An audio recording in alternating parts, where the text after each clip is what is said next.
अस्सलामुअलैकुम व्यूवर्स आज के हम इस वीडियो में जो है जिस विजेट के बारे में सीखेंगे वो विजेट है स्पेसर।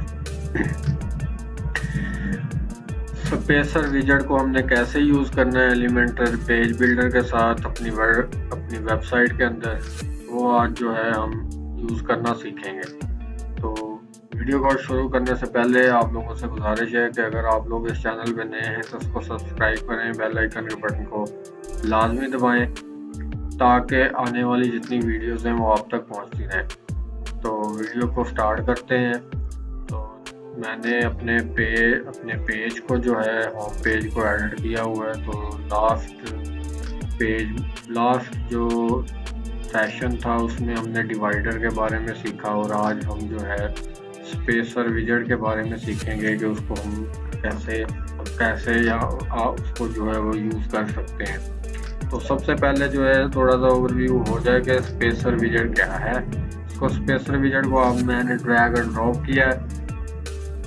तो ये स्पेसर विजेट जो स्पेस देने के लिए किसी भी सेक्शन को या किसी भी कंटेंट के दरमियान में आपने अगर कोई स्पेस देनी है तो उसके लिए जो है वो यहाँ ये स्पेसर को जो है ना स्पेसर विजेट को जो है हम यूज़ करेंगे। तो इस तरह आप देख सकते हैं कि मैं जो है स्पेसर विजेट की जो स्पेस है उसको जो है मैं बढ़ा भी सकता हूँ, कम भी कर सकता हूँ। तो इसको जो है हम अपने सेक्शन में जो है वहाँ अप्लाई करेंगे।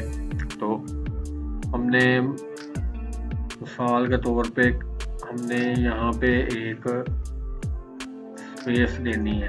तो यहाँ पे जो है हम स्पेसर विजेट का जो है वो यूज़ करेंगे। हम अपने दोनों कंटेनर या सेक्शन के दरमियान में जो है स्पेस देने के लिए स्पेसर विजेट जो है उसको यूज़ करेंगे। तो स्पेसर विजेट मैंने जो है यहाँ पे बाय डिफ़ॉल्ट 50 पिक्सल आ रहा है। तो मैं यहाँ पे जो है इसको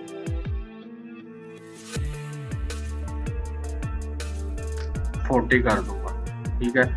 तो आप देख सकते हैं कि हमारे जो दोनों सेक्शन इनके दरमियान जो है वो स्पेस 40 पिक्सल की जो है वो ऐड हमने कर दी है। तो आप इसको जो है कहीं भी अपने पेज के अंदर जो है अपने सेक्शंस के अंदर जो है वो आप यहाँ इसको जो है आसानी से आप ऐड कर सकते हैं। ठीक है। तो हमें जो है वो मार्जिन का पैडिंग जो है वो नहीं देनी पड़ेगी हमारे सेक्शन को। तो आपने सिंपल क्या करना है, यहाँ से आपने विजेट को ड्रैग एंड ड्रॉप करना है। ठीक है।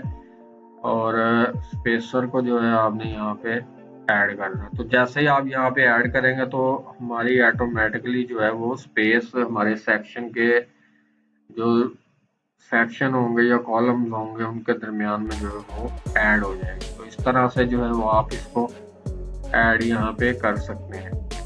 तो उम्मीद करता हूँ कि वीडियो आपको पसंद आई होगी और आपको आज का जो लेसन है वो भी आपको समझ आ चुका होगा।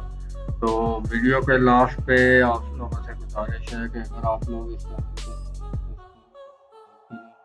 बेल आइकन के बटन को लाजमी दबाएं ताकि आने वाली जितनी वीडियोस है वो आप तक पहुंचती रहें। तो हमने अपनी वेबसाइट का जो लिंक है वो डिस्क्रिप्शन में जो है वो ऐड किया है। तो आप वहां से जाकर जो है फ्री थीम जो है आप डाउनलोड कर सकते हैं हमारी वेबसाइट से। ठीक है। पेड फ्री थीम जो है वो आप वहां से डाउनलोड कर सकते हैं। तो आपने सिंपल क्या करना है, हमारी वेबसाइट पे जाना है और उसके बाद जो है फ्री थीम्स का एक हमने जो है मेन्यू ऐड किया हुआ है, वहां पे आपने क्लिक करना है। तो आप डायरेक्ट जो है वो उस पेज के ऊपर जो है वो आप चले जाएंगे। तो वहां पे जाकर आप जो है अपनी मर्जी का जो थीम है उसको सिलेक्ट करके जो है उसको डाउनलोड कर सकते हैं। तो मिलेंगे इंशाल्लाह एक नई वीडियो में। तब तक के लिए आप लोग अपना ख्याल रखिएगा। अल्लाह हाफिज।